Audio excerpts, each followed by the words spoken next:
예, 오늘 이제 화요 기독교 강요 강독회를 시작하겠습니다. 잠시 기도하겠습니다. 하나님 아버지 감사합니다. 오늘 또 이제 올해 이제 마지막 제 주일 또 이제 화요일 이제 기독교 강요 강독회를 합니다. 하나님 아버지 저희가 하나님의 진리의 말씀을 배우는 일에 참으로 세심하고 또 주의 깊게 또 말씀을 배우게 하시옵소서. 그렇지 아니하면 우리의 신앙이 분명히 여러 곳에서 분명히 좋지 않은 여러 징후들이 나타날 텐데 저희가 주여 차분하게 또 인내심을 가지고 참 한 걸음 한 걸음 하나님의 진리의 성을 잘 저희가 쌓을 수 있도록 도우소서. 오늘도 주님께서 은혜와 또 그 능력과 지혜로 이 시간 저희 모두와 함께 하옵소서. 주 예수님의 이름으로 기도 올렸습니다. 아멘. 자, 이제 지난주에 저희가 이제 수련회 때문에 잠깐 한 주 쉬었습니다. 근데 이제 올해 이제 기독교 강요 제 1권이 지금 이제 얼마 남지 않았습니다. 그래도 시작할 때 이거 1권을 언제 다 하나 했는데 그래도 이렇게 끝에 와서 참 감사하고 이제 앞으로 이제 더 이제 기독교 강요 또 내용이 또 앞으로도 계속 있으니까 하여튼 꾸준하게 이 기독교 강요를 꼭 들으시길 바랍니다. 그러면은 참 모든 우리가 일생토록 하는 신앙에 참 거의 모든 걸 다 다루는 그러한 그 귀한 또 진리를 배우는 그런 시간이 될 겁니다.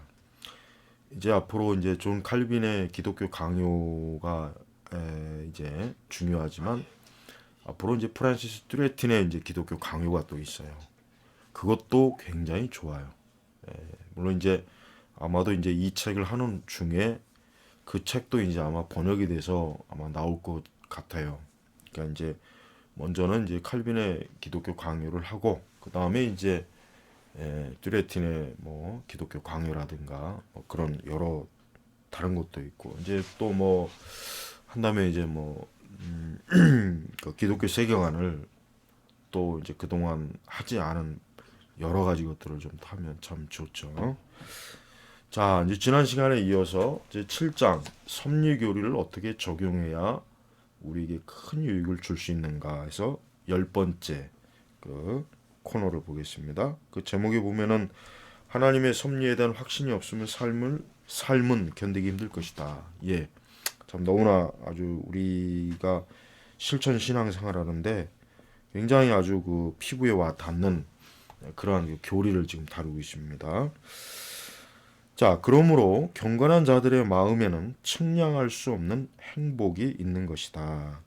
인간의 삶은 헤아릴 수 없이 많은 악으로 둘러싸여 있으며 또한 헤아릴 수 없이 많은 죽음들로 말미암아 위협을 받고 있다. 우리는 굳이 우리 자신 이외의 것에 대해 눈을 돌릴 필요가 없다. 우리의 육신은 수많은 질병을 담고 있는 그릇이기 때문에 실제로 그 안에 질병의 원인들을 보유하거나 배양하고 있다. 우리는 여러 형태의 파멸에서 벗어날 수가 없다. 다시 말하면 죽음으로 둘러싸인 삶을 살아갈 수밖에 없는 것이다. 추워도 더워도 인간은 위험 없이는 살 수가 없으니 그것을 달리 무엇이라고 부를 것인가. 그렇습니다. 그러니까 사실 뭐 아담의 후손들 치고 이 세상을 살아가는 데 있어서 지금 여기서 말한 뭐 죽음, 뭐 질병, 또 악한 것에 이런 거에 참 어려움을 겪지 않는 사람이 누가 있겠어요? 다 이런 것들을 겪죠. 그러니까 이런 것들을 인간으로서는 피할 수가 없죠. 뭐 세상 어느 누구든 뭐 어느 시대 뭐 어떤 신분의 사람일지라도 이러한 것으로부터 자유로울 수 있는 사람은 한 사람도 없어요. 그러니까 우리가 그렇지만 우리 그리스도인들은 바로 이러한 여러 우리 죄로 인해서 이 참 어쩔 수 없이 주어진 여러 그 환경이나 여건이나 조건, 상황 이런 것들을 우리는 어떻게 봅니까? 이제 하나님의 섭리라고 하는 그 거룩한 안경, 그 거룩한 섭리라고 하는 그 교리를 통해서 우리가 우리 자신과 세상을 바라보는 거예요. 그래서 오늘 이제 여기도 크게 나왔지만은 하나님의 섭리에 대한 확신이 없으면 삶은 견디기 힘들 것이다. 그렇습니다. 우리가 어떠한 일이 있더라도 이 하나님의 섭리는 모든 걸 다 이렇게 감싸주는 아주 참 우리의 어떤 보호막이 되는 거예요. 지금 여러분이 어디로 눈을 돌리든지 여러분 주변에 있는 모든 것은 거의 믿을 만한 것이 되지 못할 뿐만 아니라 거의 공공연하게 위협하고 마치 죽음이 임박한 것처럼 협박하는 것처럼 보인다. 배를 타면 그 순간 죽음과 한 발자국 거리가 된다.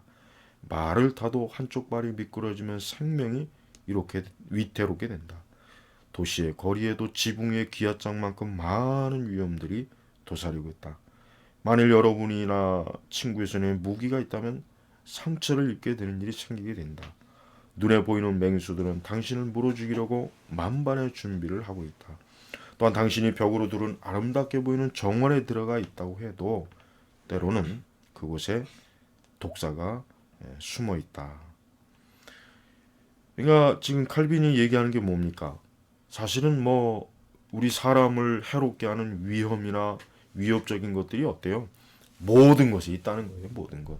뭐 오늘날 우리식으로 얘기하면은 우리가 타고 가는 자동차가 내가 아무리 운전을 잘해도 그만 예를 들면 옆으로 또 앞으로 달려오는 뒤에서 달려오는 차가 그만 잘못해가지고 사고가 날 수도 있잖아요. 내가 아무리 운전을 정상적으로 잘해도 또 뭐 우리가 뭐 비행기를 타거나 뭐 배를 타거나 뭐 하여튼 역시 똑같아요. 예? 칼빈 시다는 우리나 결국 사람이 살아가는 모든 환경에는 어쩔 수 없는 우리를 위협하는 것, 또 우리를 죽음으로 이끄는 것들이 굉장히 많은 거예요.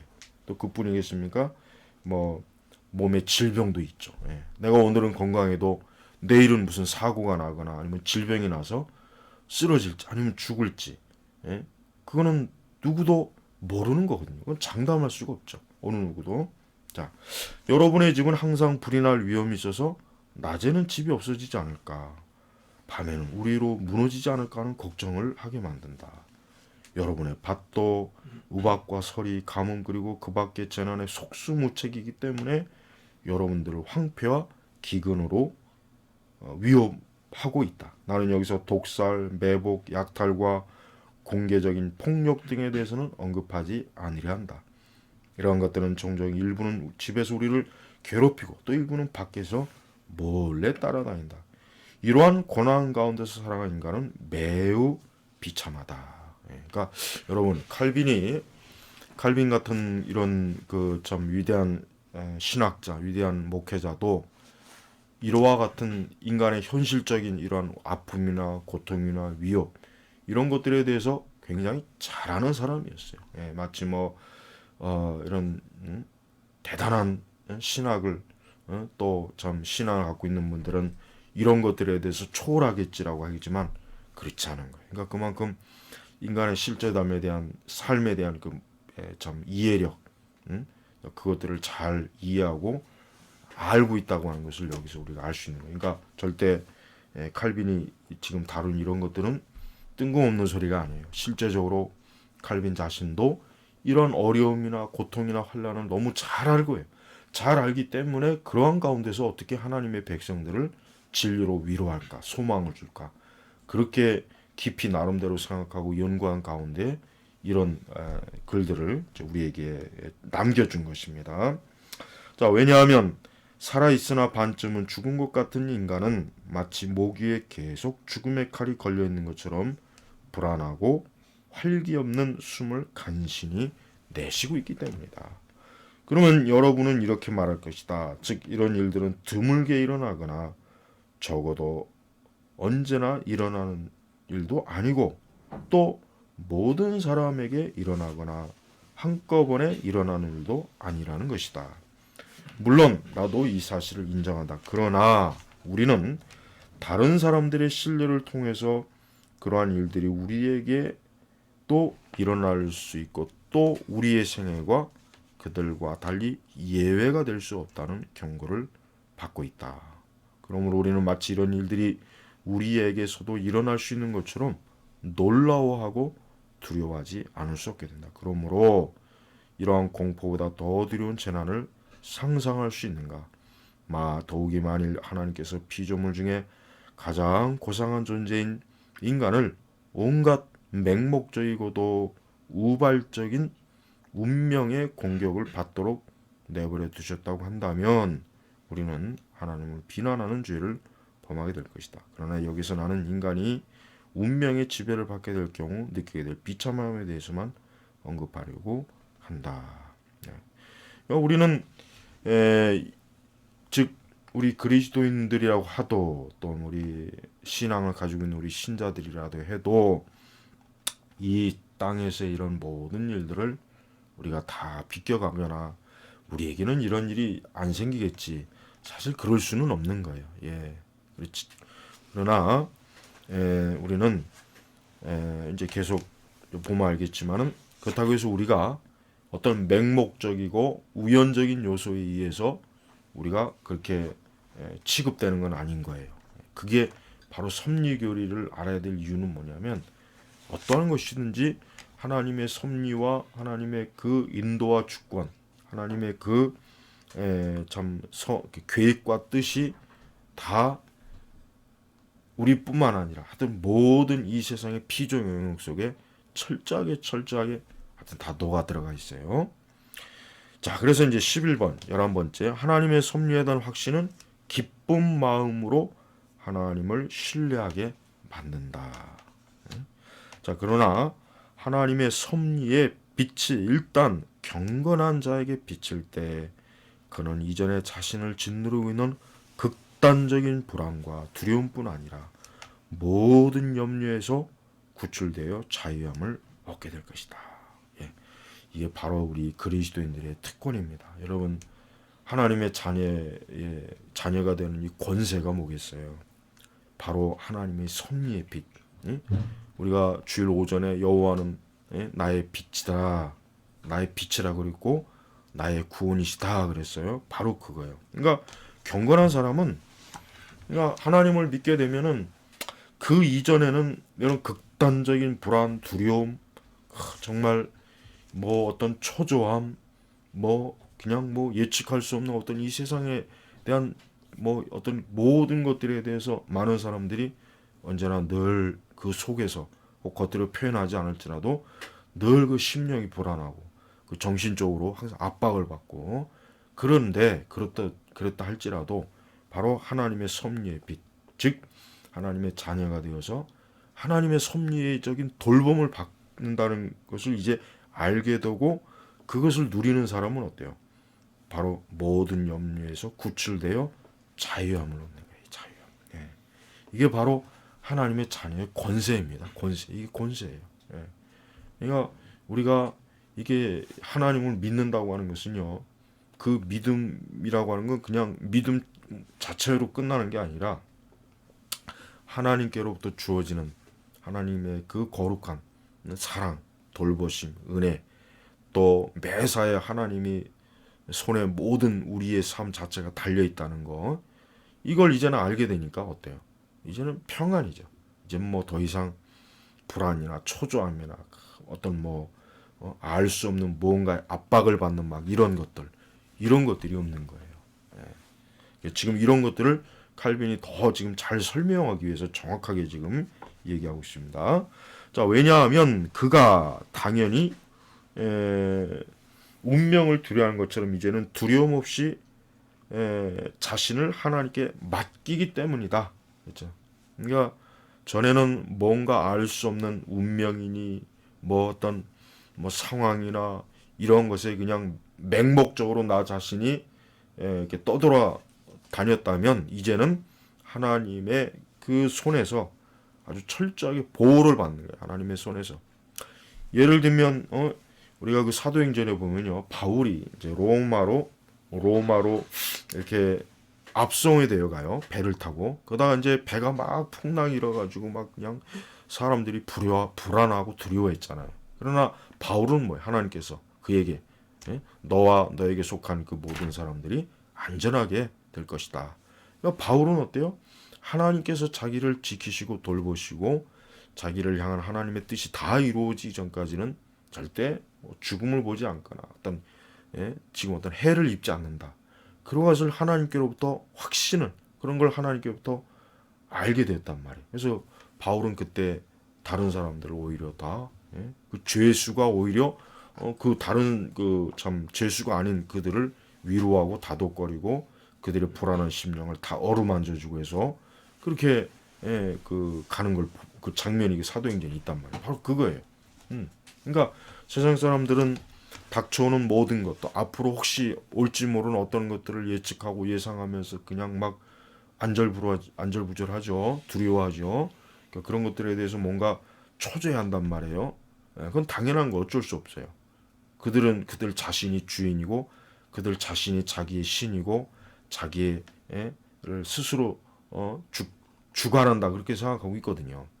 근데 이제 우리 예수님 믿는 그리스도인들은 뭐 이제 모든 걸 하나님께 여기서 보니까 하나님께 맡긴 거예요. 하나님께 맡겼기 때문에 어떤 운명에 대해서 어떤 장래 어떤 일들에 대해서 막 불안해하고 염려하고 그렇지 않아요. 그러나 이 세상은요, 항상 이 보면은 이 세상은 늘 사람들에게 이 불안함이나 염려를 늘 주는 거예요. 그래서 많은 사람들이 어떤 실체가 없는 그런 두려움과 불안함에 막 매일매일 떨면서 살잖아요.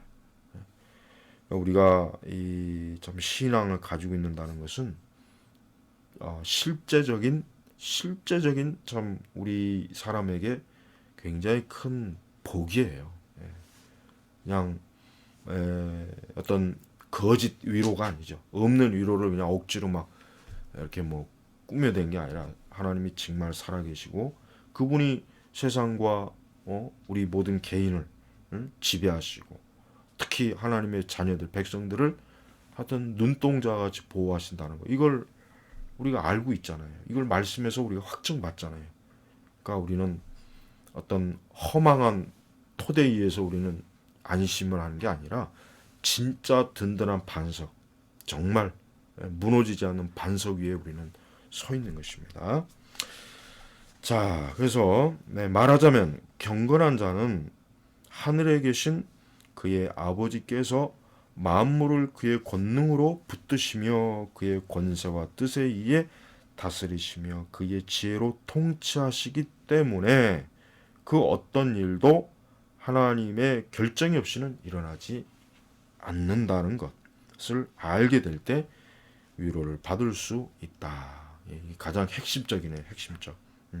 그러니까 만물을 지배하신, 만물을 통치하시고 지배하시고 전쟁과 재난과 재앙과 기후와 이 세상의 정치와 경제와 문화와 어떤 한 개인의 운명, 삶, 어떤 한 개인의 삶 전체, 어떤 한 민족, 이 모든 것들에 대해서 하나님은 어때요?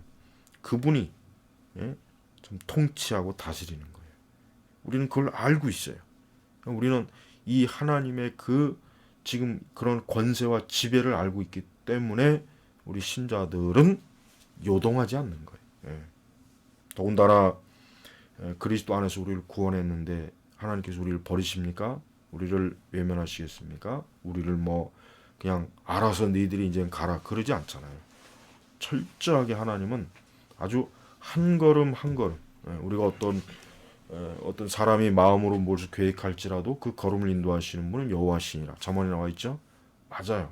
그러니까 내가 어떤 뭐 계획을 세우던 뭐 예측을 하던 예상을 하던 실제로 그거는 내가 이룰 수 있는 게 아니라 하나님께서 이루어 주시는 것이지 절대 내가 이룰 수 있는 것, 또 내가 주도적이 돼가지고 그걸 내가 뭐 좌지우지한다. 그거는 성경적이지 못한 것입니다.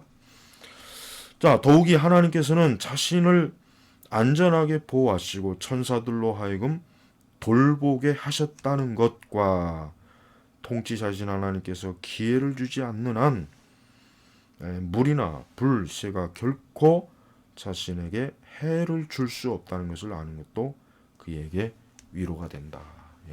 이 하나님의 이 섭리의 이 교리만 정말 잘 알아도요, 우리 신자들은요, 정말 세상 그 어떤 뭐 것에도 이제는 요동하지도 않고 흔들지도 않고 현재나 장래나 뭐 그런 것들에 대해서 불안해하지도 않고 사람을 의지할 필요도 없고, 예, 뭐참 예, 어떤 일로 인해서 잠을 못 자거나 두려워하는 것도 없을 거예요. 틀림없습니다. 예. 근데 정말 과연 정말 오늘날 신자들이 진짜 이런 것들을 누리고 있겠는가? 실제로 이런 걸 정말 누리고 있는 건지, 예, 우리 한번 좀 생각을 해볼 물입니다. 그래서 시편은 다음과 같이 노래하고 있다. 시편 뭐 91편 3장 3절 6절 뭐죠? 그다음에 뭐 시편 90편 뭐 3절 6절, 지금 이 말씀이 여기 있어요. 이는 저가 너를 새 사냥꾼의 올무에서와 극한 연병에서 건지실 것이미로다.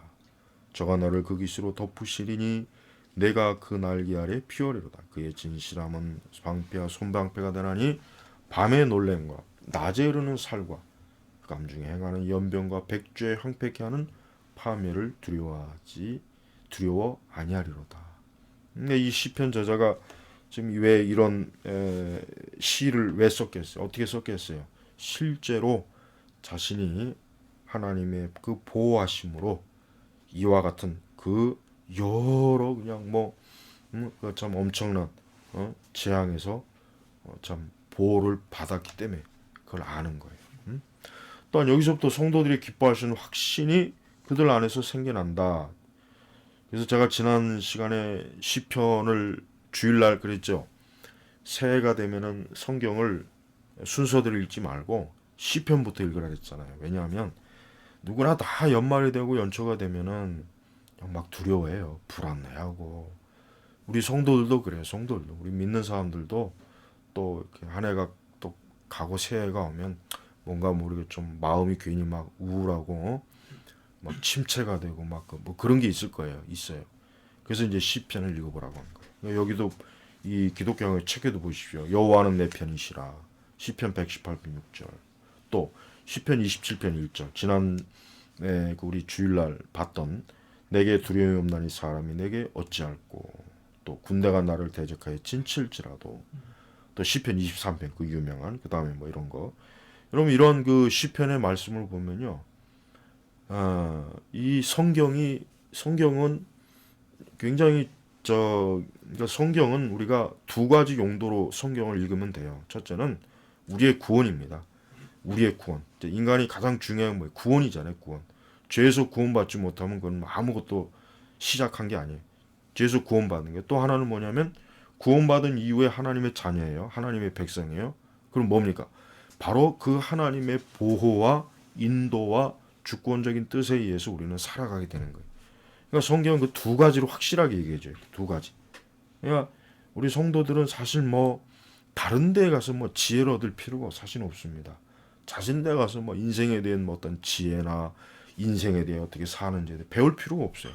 성경에 다 나와 있어요. 성경에 정말 없는 게 없습니다. 그러니까 우리가 어리석게 세상 지혜를 의지하고 뭐 세상에서 주는 별것도 않은 하찮은 위로에 그냥 뭐 거길 맡긴다던가 별 의미도 없는 그런 것들에 대해서 의미를 부여한다든가 하는 것들, 그런 건 굉장히 유치한 겁니다. 유치하고 그런 것들은 우리 성도들, 우리 신자들에게는 정말 수준 이하의 아주 저급한 것들이에요. 우리가 항상 말씀에서 모든 걸 얻으려고 해야지, 이 성도들이 하나님의 진리를 참 알고 진리를 가까이 하는 사람들이 그런 세상의 어린아이 같은 유치한 그런 것, 별것도 아닌 거에 기대어서 하면 안 되잖아요. 자, 그래서 그렇다면 그들이 이와 같이 결코 흔들리지 않고 확신을 갖는 것은 세상이 목적 없이 움직이는 것처럼 보일지라도 주님께서는 어느 곳에서나 역사하시며 또한 그들의 행복을 위해 일하고 계신다는 것을 알기 때문이 아닌가. 그래요. 하나님께서는요, 바로 우리 성도, 우리 신자들을 제일 중앙에 두고 초점을 두고 하나님은 세상을 지금도 움직이시는 거예요. 모든 영역에서. 누구를 위해서? 우리 성도, 교회를 위해서. 그러면 만일 그들의 행복이 마귀나 악인들에게서 공격을 받게 될 때 섭리에 대해 기억하고 명상함으로써 힘을 얻지 못한다면 그들은 곧장 쓰러지고 말 것이다. 그러니까 우리가 이 하나님의 섭리는 우리가 예측하거나 우리가 뭐 그것을 예상하거나 그걸 뭐 정확하게 그냥 우리가 뭐 정보를 알거나 그러진 않아요. 모르죠. 그러니까 우리는 이 하나님의 섭리에 대해서 우리가 항상 늘 묵상해보고 생각을 해보고 또 나 개인이나 뭐 이 세상 전부를 통틀어서 하나님의 섭리가 어떻게 지금 모든 것들이 어떻게 이게 잘 앞뒤가 맞을까? 어떻게 이게 이렇게 조화를 이룰까? 그러니까 그런 것들을 우리가 생각해 봐야 돼요. 그러나 아바기와 악한 무리들은 마치 말이 재갈에 의해 제어되는 것처럼 하나님의 손에 의해 완전히 제어되어 있으므로 우리를 멸하려고 하는 그 어떤 음모도 꾸밀 수 없을 뿐만 아니라 혹 그런 음모를 꾸미고 충분히 계획을 세웠다고 할지라도 하나님의 허락과 명령이 없는 한 결코 그것을 실행에 옮길 수 없다는 사실을 그들 하여금 기억하게 해야 한다. 그러니까 하나님께서는 이 악한 무리 또 마귀도 어때요? 하나님께서 마치 동물, 짐승, 뭐 말이나 이런 것들을 딱 그 재갈이나 아니면 그 동물을 매어 있는 그 줄을 잡고 있기 때문에 절대 이 악한 무리나 마귀가 자기 마음대로 휘젓고 다니도록 하나님이 허락하지 않는 거예요. 더군다나 우리 성도들에게 대한 그들의 그 혹시라도 어떤 무지막지한 악한 행패, 좀 하나님이 허락하지 않는 어떤 짓도 절대 할 수 없는 거예요. 우리는 그걸 확신을 해야 됩니다. 또한 마귀와 그의 부하들은 결박되었을 뿐만 아니라 봉사하는 일을 하지 않을 수도 없다는 사실도 기억하게 해야만 한다. 이러한 생각들은 그들에게 큰 위로를 주게 될 것이다. 왜냐하면 그들로 하여금 분노를 일으키게 하고 그들을 하나님께서 원하시는 대로 움직이게 하는 것이 주님에게 속한 일이라고 한다면 또한 그들 자신의 욕망을 따라 제멋대로 행동하지 않도록 그 분량과 한계를 정해주는 것도 역시 주님에게 속한 일이기 때문이다. 그러니까 악인과 악한 모든 계획도 하나님이 딱 한계를 정해준 거예요. 이 원수 마귀도 그렇지만 악인도 하나님께서 경계를 딱 그 선에 한 발자국도 넘어갈 수 없어요. 하나님이 딱 정해놓은 여기까지 너는 활동해라. 여기까지만. 이 정도 분량만. 이 정도. 그러니까 우리는 하여튼 이렇게 사실 뭐 이제 지금 우리가 보는 세상을 보면 참 우리가 봐도 좀 심각하게 뭐냐면 이제 기독교가 자꾸 쇠퇴하고 이방 종교는 자꾸 그냥 커지고 세속주의도 더 갈수록 커지는 것 같고 오히려 뭔가 가면 갈수록 이 교회 또 우리 믿는 하나님의 백성들이 자꾸 코너로 몰려요. 그런 게 눈에 보이잖아요. 우리는 그런 걸 볼 때, 야, 이거 참 하나님께서 왜 이런 것들을 해결 안 해주실까? 왜 하나님께서 이런 걸 이대로, 왜 저렇게 악한 무리들이 날뛰게 내버려 두실까? 그러니까 우리는 그런 생각을 할 수가 있어요. 그러나 우리는 하나님께서 그 모든 거에 대한 딱 한계를 정한 거예요. 딱 선을 그어놨어요. 그러니까 그 이상은 못 넘은 거예요. 그러니까 우리는 하나님이 하시는 이 모든 일에 대해 우리가 확신과 신뢰, 믿음을 가져야 돼요. 만사는 다 하나님의 손에 있다. 하나님이 주관하신다. 하나님의 섭리가 있다. 하나님의 뜻이 있다. 하나님의 뜻 생각과 우리의 생각은 다르다. 이런 것들을 우리가 잘 믿음으로 이해하고 있으면은 이런 섭리에 대한 그 확신으로 우리가 기쁨, 소망이 가득한 겁니다. 자, 바울은 이러한 확신에 힘입어 어떤 곳에든지 자신의 여행이 사단의 방해를 받았다고 말하고 다른 곳에서는 하나님께서 허락하시면 출발하겠다고 말했다. 만일 그가 사단 때문에 방해를 받았다고 말한다면 마치 사단이 하나님의 계획 그 자체까지도 뒤집을 수 있는 것처럼 하나님께서 사단에게 막강한 능력을 부여한 것처럼 보이게 될 것이다. 그러니까 바울 자신도 자기의 발걸음이 오직 하나님에 의해서 지금 하나하나 인도함 받기 때문에 그러니까 때로는 바울의 전도 사역이 방해도 받고 가로막히기도 하고 또 원래 가려고 했던 그 길에 막히고 돌아서고 뭐 이런 여러 가지 변수가 많았어요. 근데 바울은 그 모든 것들이 뭡니까? 하나님의 섭리 가운데 있기 때문에 그런 것을 바울은 잘 알았던 거예요. 그러니까 우리는 하나님의 일에 뿐만 아니라 우리 모든 일에 대해서 실망을 하면 안 돼요. 그러니까 간단해요. 우리 성도들은 되면 하나님의 뜻이었고 안 되면 하나님 뜻이 아니었다. 이렇게 하면 돼요. 이거 안 돼서 어떻게 해야지? 이거 안 돼가지고 뭐 이게 그럴 필요가 없어요. 오히려 이게 안 되는 게 하나님의 뜻이었구나.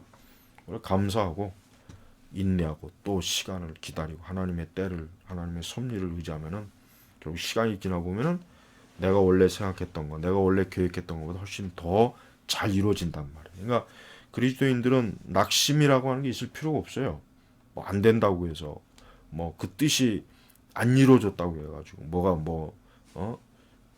좀 이렇게 돼야 하는데 안 돼서 그 낙심할 필요 없어요. 하나도 그런 거 신경 쓸 필요도 없어. 왜? 하나님의 손에 그런 게 있는 거예요. 그러니까 우리는 우리 자신이 해야 될 바만 열심히 하면 돼요. 그것도 안 되면 안 되는 주의 뜻이 아니고 되면 그 하나님의 뜻이야. 얼마나 간편합니까? 가끔은 보면 이 성도들 가운데도 자기가 생각하거나 계획된 것이 안 됐다고 해서 그냥 막 괴로워하고 힘들어하고 막 좌절하고 염려하고 근심하는 분들이 꽤 있는데 그건 아주 어리석은 거예요. 미련한 거. 왜? 하나님보다 그렇게 더 잘한다는 뜻 아니에요. 하나님보다 훨씬 더 잘할 수 있고 더 지혜롭고 그렇지 않아요. 하나님은 우리가 생각할 수 없는 것들을 보고 아시는 분이에요. 그러니까 우리는 당장 코앞에 뭐 이런 것들에 우리의 기대에 못 미치거나 우리가 원하는 바가 이루어지지 않는다고 해가지고 그걸 가지고 뭐 좌절하고 막 그냥 속상해하고 뭐 시험에 들고 뭐 또 신앙이 오히려 퇴보하고 믿음이 약해지고 그거는 하나님을 모르기 때문에 하나님에 대해서 전혀 모르고 이제까지 신앙생활을 했던 거예요. 그러니까 그 신앙생활을 했다고 할 수도 없는 거예요. 그러니까 성도는 우리 그리스도인들은 사실 어떻게 보면 삶이 단순합니다. 뭐 바보 같아서 단순하다는 게 아니에요. 뭐 생각이 없다고 해서 단순하다는 게 아니라 궁극적으로 하나님의 섭리와 주권을 믿기 있기 때문에 우리 성도들은 어떤 일에 대해서도 하나님의 뜻이 이루어질 것이고 하나님의 역사가 이루어질 것이고 하나님께서 영광을 받으시는 그런 일로 될 것이다. 우리는 언제나 그 중요한 전제를 가지고 우리가 인생을 살아나가야 돼요. 그러면은 우리는 아마 훨씬 더 우리의 삶의 짐이 다 덜어질 것이고 가벼워질 것이고 굉장히 평안해질 것입니다. 그러니까 절대 그리스도인 중에 자기의 뜻이 안 이루어졌거나 자기의 목표, 자기가 생각하는 것이 안 됐다고 해가지고 그거에 막 그냥 막 좌절하고 화를 내고 심지어 하나님을 원망하거나 만약에 그런다면 그 사람은 좀 뒤지게 맞아야 돼요. 좀 아주. 하나님 앞에서 그렇게 하면 안 돼요. 제가 그랬죠. 하나님에 대해서 눈꼽만큼 또 원망을 하면 안 돼요. 그건 아주 악한 죄, 악한. 하나님 원망하면 안 돼요. 하나님이 하시는 일은 다 옳습니다. 다 하나님이 하시는 일은 무조건 그거는 나에게도 좋은 것입니다. 그렇게 믿어야지. 절대 하나님 원망하거나 그렇게 하면 안 돼요. 그건 아직 그만큼 성숙하지 못하기 때문에 그런 거고 하나님을 모르기 때문에 그런 것입니다. 자, 똑같은 이유로 다윗은 인간의 삶을 계속적으로 바꿔버리는 말하자면 소용돌이치게 하는 다양한 변화 때문에 그렇죠. 삶은 누구도 예측할 수 없습니다. 아무리 똑똑하고 대단한 사람도 내일 이 지구, 내일 인류가 어떻게 될지는 그건 모르는 거예요. 내일 이 세상이 어떻게 될지 그걸 완전히 아는 사람이 이 세상에 누가 있습니까? 없습니다. 응? 한 개인의 인생도 마찬가지예요. 오늘 거지같이 살다가 내일 갑자기 부자가 될지 어떻게 하겠어요? 어? 오늘은 건강하다가 내일 쓰러질지 모르는 거예요. 오늘 이렇게 살아있지만 내일은 죽을지 그건 누구든지 모르는 거예요. 특별히 우리는 세대. 그래서 내 시대가 죽게 있사오니 시편 30편 15절. 내 시대가 그요. 자기의 삶 전체가 자기가 살아가는 삶 전체가 누구에게요? 하나님의 손에 있는 거예요. 우리 인생 전체가 하나님의 손에 있는 거예요. 라는 말씀을 자신의 피난처로 삼나. 그는 여기서 삶의 여정 혹은 때라는 말을 단수로 사용할 수도 있었지만 시대라는 말을 복수로 함으로써 인간의 상태가 아무리 불안하고 시시때때로 변화가 일어난다고 할지라도 그것들은 하나님에 의해 지배되고 있다는 사실을 말하려고 한 것입니다. 그러니까 우리는 우리 개인의 삶에 대해서 물론 나름대로 뭐 삶을 준비하고 뭐 또 삶을 인생에 대해서 뭔가 하여튼 나름대로 계획을 세고 뭐 그러겠죠. 그런데 궁극적으로 우리 및 성도들은 다윗과 똑같이 내 시대가 죽게 있사오며, 그러니까 내가 사는 모든 날 동안 그건 다 하나님의 것이에요. 내 것이 아니에요. 시간이나 날 것도 내 것이 아니라 하나님의 것이니까 하나님이 좋으신 대로 내 시간과 내 모든 인생을 하나님께서 기뻐하신 대로 쓰시기를 원합니다. 그렇게 하면 그게 바로 하나님 기쁘시게 하는 삶입니다. 이러한 이유 때문에 르신과 이스라엘 왕이 연합해 유다를 치려고 했을 때 마치 유다 땅을 멸망시키고 황폐시키기 위해 밝혀진 큰 횃불처럼 보였지만 선지자는 그것을 연기만 조금 피울 뿐 아무것도 할 수 없는 연기나는 부직갱이, 그러니까 별것도 아니다 이거지. 연기나는 부직갱이. 그러니까 여기 르신과 이스라엘 왕이 연합해서 유다를 무너뜨리려고 공격을 하잖아요. 근데 선지자는 뭐예요? 그냥 연기나는 부직갱이다. 볼 것도 없다. 별것도 아니라 이거야. 그러니까 대단하게 여길 필요가 없다. 이제 그렇게 이사야 7장 4절에 그렇게 예언을 했죠. 자, 또한 바로도 부와 힘과 군대 규모 때문에 모든 사람에게 공포의 대상이 되었지만 그 자신은 바다의 악어로 그의 군대는 물고기에 비유되었다. 에스겔 29장 4절 말씀. 그러므로 하나님은 그 지도자와 그 군대를 그의 갈고리로 낚아서 그가 원하시는 곳으로 끌고 다닐 것이라고 선언하신 것이다. 이 문제로 더 지체하지 않기 위해 이상의 내용들을 요약해 보기로 하자. 만일 여러분이 주의를 기울인다면 하나님의 섭리에 대해서 모르는 것이 가장 비참한 것이며 그것을 아는 것이 최고의 행복이라는 것을 쉽사리 깨닫게 될 것이다. 여러분 보세요. 오늘날 많은 사람들이 좀 정신적으로 많이 지쳐 있고 좀 굉장히 스트레스를 많이 받고 또 정말 그 어떤 불안, 내적 불안함에 굉장히 많이 시달립니다.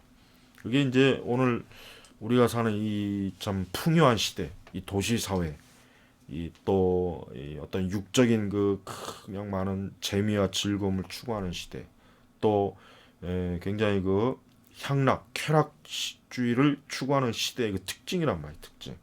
근데 그러면 그런 것들이 왜 나타나냐면 바로 이거예요. 사람들이 자신의 삶에 대해서 불안해하기 때문에 예측할 수 없으니 제대로 뭘 자기가 할 수 있는 게 너무 없으니까 불안하고 그래서 막 이런 현상이 나타나요. 근데 여기 지금 나와 있는 것처럼 하나님의 섭리에 대해서 모르는 것이 가장 비참한 거예요. 그래요. 하나님의 섭리에 대해서 모르니까 인간은 그것 때문에 뭔가 자기 방식대로, 자기의 지혜대로, 자기의 지식과 재능과 능력대로 그걸 자신에 대해서 알려고 애를 많이 쓰는데 그건 사실은 참 불가능한 일이고 그거는 헛된 일이죠. 오히려 우리 성도들은요 이런 하나님의 섭리에 대해서 알면 알수록 행복한 거예요. 왜? 사실은 정말 우리가 져야 될 짐이 없는 거예요. 우리는 우리의 모든 짐을 누구에게 의탁합니까? 그리스도에게 의탁하잖아요. 주께서 내 모든 짐을 가져가신 거예요. 내 모든 짐, 내 죽음과 사망과 생명과 내 이 현세와 내세 모든 짐이 다 누구에게 있습니까? 그리스도에게 옮겨진 거예요. 그리스도에게 옮겨진 거예요. 나는 짐이 없는 거예요. 어? 내 짐은 아무것도 없어요. 사실 내가 지고 굉장히 힘들게 왔는데 그 짐이 누구에게? 그리스도에게 옮겨온 거예요. 그리스도에게. 그러니까 존 버년의 철로역정에도 그렇잖아요. 그 기독도가 그러니까 크리스찬이 짐을 지고 가다가 그 갈보리 십자가 언덕에서 그 짐이 다 벗겨지잖아요. 그러니까 홀가분하게 천국으로 가지 않습니까? 홀가분하게. 그러니까 우리 성도들은 홀가분하게 지금 천국에 가는 길이에요. 예. 근데 세상 사람들은 무서운 저주와 멸망과 재앙의 짐을 자기가 지고 있어요. 그러니 당연히 힘들 수밖에 없죠. 그들은 암만 뭐래도 재벌이라도 행복은 주어지지 않습니다. 돈이 아무리 많고 아무리 많은 뭐 인기 연예인들 아무리 뭐 돈이 있고 인기가 있고 사람들한테 막 뭔가 막 관심 뭐 추앙을 받는다 할지라도 그리스도께 자기의 짐을 맡기지 않은 사람은 그 사람은 지금 그냥 무거운 저주의 짐을 잔뜩 지고 힘겹게 가는 그저 별 볼 일 없는 나귀 새끼나 똑같은 거예요. 네, 그러니까 우리가 그런 세상 사람들을 뭐 조금이라도 부러워할 필요 없어요. 그 나귀 새끼가 부럽습니까? 짐을 잔뜩 진 나귀 새끼가 그렇게 부러워요, 그게? 예? 그게 뭐가 부러워? 하나도 부러울 거 없어요. 우리는 하나님의 자녀들이에요. 우리는 천국을 유업으로 없는 정말 영광스러운 인생들이란 말이에요. 그러니까 세상에 어떤 누구도 그리스도인만큼 행복한 사람이 없습니다. 왕궁에 있는 왕도 여왕도 그리스도인보다 행복하지 않아요. 그걸 알아야 돼요. 자, 우리 이제 12번째 보면은 하나님의 후회에 대하여 이제라고 제목이 나와요. 자, 신자들이 온전한 교훈과 위로를 받을 수 있도록 하기 위해 하나님의 섭리에 관해서는 이미 충분히 말했다고 본다. 왜냐하면 아무리 설명을 많이 해도 천박한 사람들의 호기심을 만족시키기에는 충분하지 못하며 또 그것을 만족시키려고 해서도 안 될 것이기 때문이다. 자, 다만 어떤 성경 구절들이 방해가 되어서는 안 되는데 이러한 구절들은 위에서 설명한 것과는 반대로 하나님의 계획은 확고하고 확실한 것이 아니라 현상의 상황에 따라 변한다는 것을 암시하는 것처럼 보인다. 이게 뭔 얘기냐면, 그러니까 우리가 하나님을 이게 완전히 의탁하고 의지해야 되는 건 해야 되는데, 근데 어떤 성경 구절을 보면 마치 하나님도 앞일을 예측하지 못한 것 같고, 뭔가 하나님도 실수하는 것 같고, 뭔가 하나님도 우리처럼 상황 판단을 잘못하는 것 같고 해서 마치 하나님도 그런 것 같은 의미의 이 성경 애매한 성경 구절이 있는 거예요. 그걸 지금 잠깐 얘기하는 거예요. 근데 이제 그거를 이제 풀어주는 거죠. 첫째로 하나님은 후회하신다는 말이 여러 번 언급되어 있다. 예를 들면 하나님께서 사람을 지으신 것, 창세기 6장 1절. 그다음에 사울을 왕으로 세우신 걸 후회했다. 또 자기 백성이 마음의 변화를 일으킨 것을 알게 되면 즉시 그들에게 재앙을 내기로 결정한 뜻을 돌이키시겠다고 하였다. 그러니까 이런 그 성경 구절들을 잘못 이해하면은 그러니까 하나님도 우리처럼 이렇게 뭘 해놓고 이렇게 또 후회하시는구나. 야, 하나님도 이게 뭐 하나님의 뜻대로 안 돼서 이런 것이구나. 그렇게 여긴다 이거죠. 그러니까 잘못 하나님을 아는 거예요. 그러니까 칼빈에서 이제 그걸 지금 얘기하는 겁니다. 둘째로 하나님의 작정들 중 얼마가 폐기된 것도 언급되었다. 하나님께서는 요나를 통해 니느웨 사람들에게 40일 후에 니느웨를 멸망시키겠다고 알려주시지만 그들이 회개했을 때 즉시 뜻을 돌이키사 더 은혜로운 선언을 내리셨다. 그는 이사야 입을 통해 히스기야의 죽음을 선고하셨지만 그의 기도한 눈물과 감동을 받아 생명을 연단시켜 주셨다. 그러니까 지금 이런 성경 말씀을 그냥 표면적으로 보면은 이게 하나님도 이게 이러실 때가 있구나. 굉장히 인간적으로 보이잖아요. 예, 그렇게 성경을 이해하면 안 되는 거예요.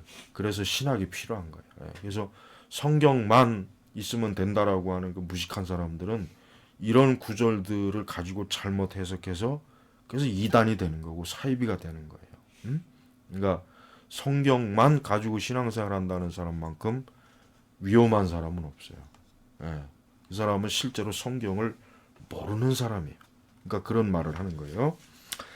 자, 이제 계속합니다. 그러니까 그러므로 많은 사람들은 하나님께서 영원한 작정으로 인간들의 사건을 결정하시지 않고 다만 각자의 공로나 혹은 하나님 보시기에 공평하고 정의로우심에 따라 매년, 매일, 매 시간 이렇게 혹 저렇게 결정하신다고 주장한 것이다. 그러니까 벌써 칼빈 시대 때에도 이 말씀을 그런 식으로 오해를 해서 하나님도 이게 영원 전부터 무슨 작정이니 예정이니 무슨 뭐 만사를 미리 이게 아니라 이게 아마 보니까 하나님도 모르시니까 이게 그냥 그때그때 막 땜빵으로 막 이게 처리하시는구나. 그렇게 벌써 쓸데없는 소리를 하고 다니는 사람이 벌써 칼빈 시대 때도 많았다는 거예요. 그러니까 이 기독교 강의 이런 걸 집어넣은 거 아닙니까? 자, 하나님의 후회하심에 관해서 우리가 다음과 같이 주장해야 된다. 즉, 하나님이 무지하거나 오류가 있거나 무능력하다고 말할 수 없는 것처럼 하나님도 후회하신다고 말함으로써 그를 비난해서 안 된다. 왜냐하면 만일 어떤 사람이 의도적으로 자발적으로 자신이 회개할 필요성을 느끼지 않는다면 하나님께서 후회하시는 것은 그가 장차 일어나게 될 일에 대해 모르시거나 혹은 그것을 피할 수 없거나 혹은 조급하고 경솔하게 결정을 내신 다음 곧바로 후회하신다는 식으로 말할 수 없기 때문이다. 그러니까 하나님께서는 지금 후회하신다는 표현 자체가 마치 하나님이 원래 뜻을 이렇게 정해놨는데 하나님의 기대와 뜻에 어긋나서 하나님이 그랬다는 식으로 이해하면 안 된다는 거예요. 그렇게 이해하면은 하나님도 뭔가 이 계획이 틀어져서 그렇구나 그렇게 이해할 수 있는 거 아니에요? 근데 그게 지금 아니라고 지금 얘기하는 거예요. 이제 그러나 이것은 성령께서 유도하는 바와는 거리가 멀다. 그렇죠? 성령께서는 하나님의 후회하심을 언급하는 바로 그 구절에서 하나님은 거짓이나 변개함이 없으시니 그는 사람이 아니심으로 결코 변개치 쉽게 말하면 변덕을 부리지 않는다. 이 변개라는 말이 변덕. 그게 변개라는 말이 좀 옛날 말이기 때문에 좀 그런데 한마디로 하나님은 변덕을 안 부린다. 이렇게 이해해야 됩니다. 우리는 동일한 장에서 이 두 가지 사실이 밀접하게 연결되어 있기 때문에 이 둘을 비교하면 겉으로 모순되는 것처럼 보이는 것 실제로는 잘 조화를 이루고 있다는 사실에 유의해야 된다. 하나님께서는 사울을 왕으로 세우시는 후회하셨는데 여기에서 마음을 바꾸셨다는 것은 비유적으로 해석해야 된다. 비유. 곧디어 이스라엘의 지존자는 거짓이나 변개가 없으시니 그는 사람이 아니심으로 결코 변개치 않으심이니다. 말을 덧붙이고 있다. 이러한 말씀들에 의해 하나님의 불변성은 명백하고 직설적으로 선포되고 있다. 그러므로 확실한 것은 인간사를 주관하시는 데 있어서 하나님의 법은 영원한 것이며 동시에 후회할 여지가 없는 것이라 것은 사실이다. 그리고 하나님의 일관성에 대해 의심하지 않도록 하기 위해 심지어 그의 대적자까지도 이것에 대해 증거하지 않을 수 없도록 하시다. 예를 들면 발람은 하나님의 뜻을 거스를 때조차도 다음과 같이 말하지 않을 수 없다. 하나님은 인생이 아니시니 시건치, 그러니까 헛소리 않으시고 인자가 아니시니 후회가 없으시도다. 어찌 그 말씀하신 바를 행치 않으시며 하신 말씀을 실행치 않으시랴. 그러니까 이제 지금 이제 다음 13장에 들어가면 이제 좀 더 자세하게 이제 이 뜻을 다시 한번 풀어놓는데 우리는 이제 성경을 읽을 때 이게 있습니다. 성경 읽을 때 하나님께서는 사람들이 성경을 이해할 때 일단 성경을 잘 이해할 수 있도록 하기. 그리고 또 하나 중요한 게 뭐냐면은 미리 이제 제가 말씀드리면은 사실 후회하라는 표현, 그러니까 하나님께서 어떤 뜻을 돌이키시는 것 같은 그런 그 내용이나 말씀이 이제 아까 여기 나왔잖아요. 사실 그게 뭐냐면은 결국은 하나님께서 그러니까 사람이 하나님의 그 마음을 이해하기 할 수 있도록 하기 위해서 하나님이 그런 표현을 쓰신 거예요. 그런 뜻인 거예요. 예. 그러니까 성경을 읽을 때 우리는 그 하나님이 마치 야 하나님도 이렇게 좀 뭐 뭔가 시행착오가 있거나 뭐 후회한다거나 뭐 이게 왜 그럴까? 그 왜 그러냐면 우리가 하나님의 마음을 알게 하기 위해. 예를 들면 예? 사람을 창조한 걸 후회했다. 그러면 그럼 하나님께서 이게 사람을 창조할 때 이거 이런 걸 다 몰랐나 보다. 이게 하나님께서 그게 아니에요. 그 시대에 얼마나 사람들이 죄악을 많이 지었는지 그거를 성경을 읽는 우리로 하여금 그 하나님께서 사람이 지은 죄에 대한 깊은 분노, 하나님의 진노하심을 알게 하기 위해서 후회라는 표현을 쓴 거예요. 그래서 그 표현을 쓴 거지 하나님께서 그걸 진짜 사람들이 사람을 지은 걸 내가 사람을 괜히 지었구나 이런 의미로 그걸 말씀하신 게 아니란 말이에요. 그러니까 우리는 이 성경에 나와 있는 이 표현이나 이런 것들을 하나님께서는 우리 사람들이 깨닫고 알 수 있도록 사실은 표현을 한 거예요. 우리가 그 하나님의 마음, 하나님의 뜻, 하나님의 그 심정을 우리가 간접적으로라도 그걸 알 수 있도록 하기 위해서 이런 표현들을 쓴 거예요, 사실은. 그래서 여기 13장 성경은 우리가 쉽게 이해할 수 있도록 하기 위해 하나님의 후회라는 표현을 사용한다. 벌써 이렇게 나와 있잖아요. 그래서 그러면 후회라는 말은 무엇을 의미하는가? 그것은 분명히 우리를 위해 하나님이 인간적인 용어로 표현하는 다른 모든 표현 방식들의 경우와 똑같은 의미를 가지고 있다. 왜냐하면 우리는 연약하여 하나님의 그 높은 상태까지 이르지 못하므로 그에 관해 우리에게 설명해 주는 것도 이해할 수 있도록 우리의 능력에 맞춰져야 됩니다. 그러니까 우리의 이성, 우리의 사고를 하나님이 맞춰주신 거예요. 근데 하나님께서는 그 자신 모습 그대로가 아니라 우리에게 비춰지는 모습대로 자신을 표현하는 적응 방법을 사용하신다. 비록 하나님은 마음의 동요가 없으신 분이지만 그는 자신이 죄인에 대해 분노하신다는 것을 증거하신다. 그러니까 우리가 이제 여기서 중요한 것은 아까 이제 우리가 조금 전에 나왔지만 하나님은 불변성. 그러니까 우리가 하나님의 속성 중에 불변성. 하나님은 변하는 분이 아니에요. 그래서 우리 아까 민수기 20장 19절에 하나님은 인생, 하나님 사람이 아니다. 하나님은 사람이 아니기 때문에 헛소리, 뭐 또 말을 번복한다든가 이런 하나님 그런 분이 아니다 이거죠. 하나님은 영원 전부터 뜻을 세워놓고 그 뜻을 하나하나 다 이루시는 거예요. 근데 그런 것들을 지금 현재 죄악을 범한 우리 인간이 그걸 어떻게 하면 그 깊은 하나님의 교육 같은 걸 어떻게 무슨 수로 알 게 있어요. 그러니까 하나님께서 이 말씀을 기록하게 할 때는 우리에게 맞춰준 거예요. 우리 인간의 이성과 우리가 이해할 수 있는 그 선에다가 딱 맞춰준 것이란 말이에요. 그러니까 우리는 절대 하나님을 우리와 같이 취급하면 안 돼요. 그러니까 어떤 일이 그거나 하여튼 그런 일이 있어서 안 돼요.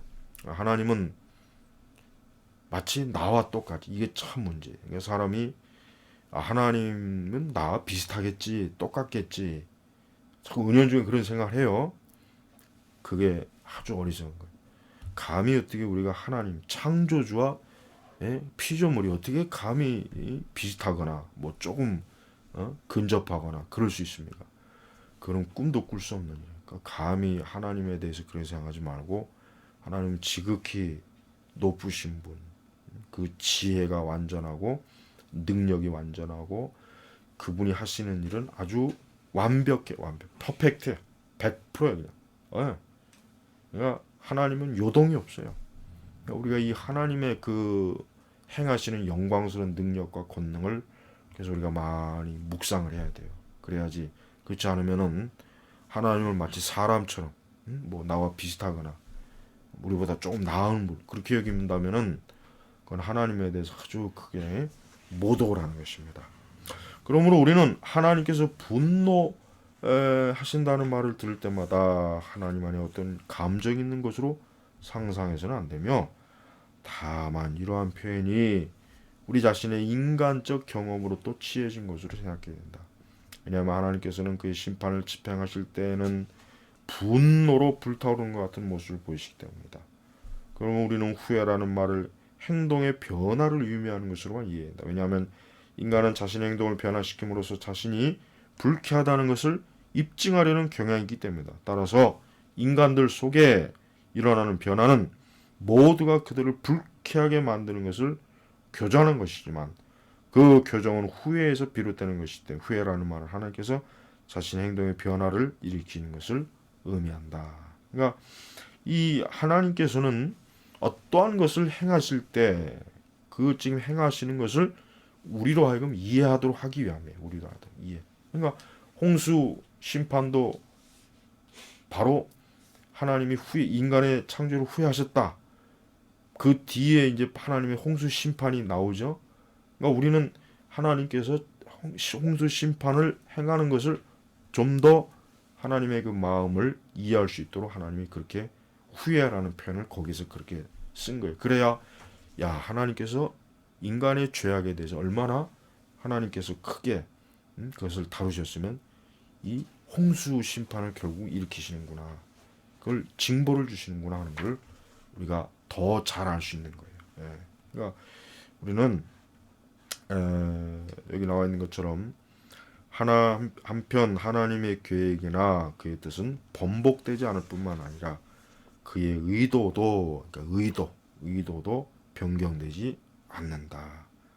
그러나 사람의 보기에 아무리 그 변화가 급작스럽게 일어나는 것처럼 여긴다 할지라도 하나님께서는 자신의 영원 전부터 예견하시고 인정하시고 작정하신 것. 그러니까 예견을 다른 말로 하면 미리 본다. 그다음에 인정. 하나님은 그 미리 계획하신 것을 하나님께서 정하신 거예요. 그다음에 작정. 이것도 뭡니까? 하나님께서 하시는 일을 확고하게 이루시겠다는 것. 바로 봅니다. 끊임없이 수행해 나가신다. 예.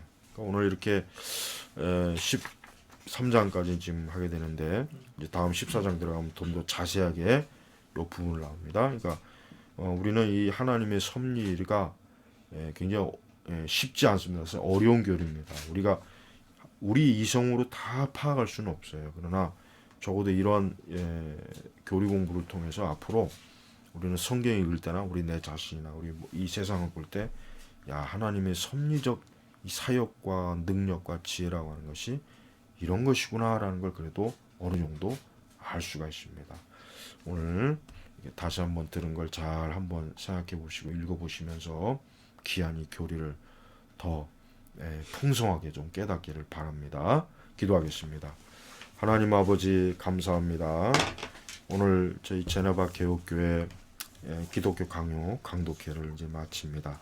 주여 오늘도 우리가 보고 배운 알게 된 이와 같은 것들을 깊이 묵상도 하고 앞으로 말씀을 읽을 때 이와 같은 섭리교를 또 적용해보고 우리 개인이나 삶이나 모든 일에 하나님의 섭리적 그 능력이 어떻게 나타나는가 지혜롭게 또 깨닫고 알 수 있도록 도우소서. 감사하며 우리 주 예수 그리스도 이름으로 기도 올렸습니다. 아멘.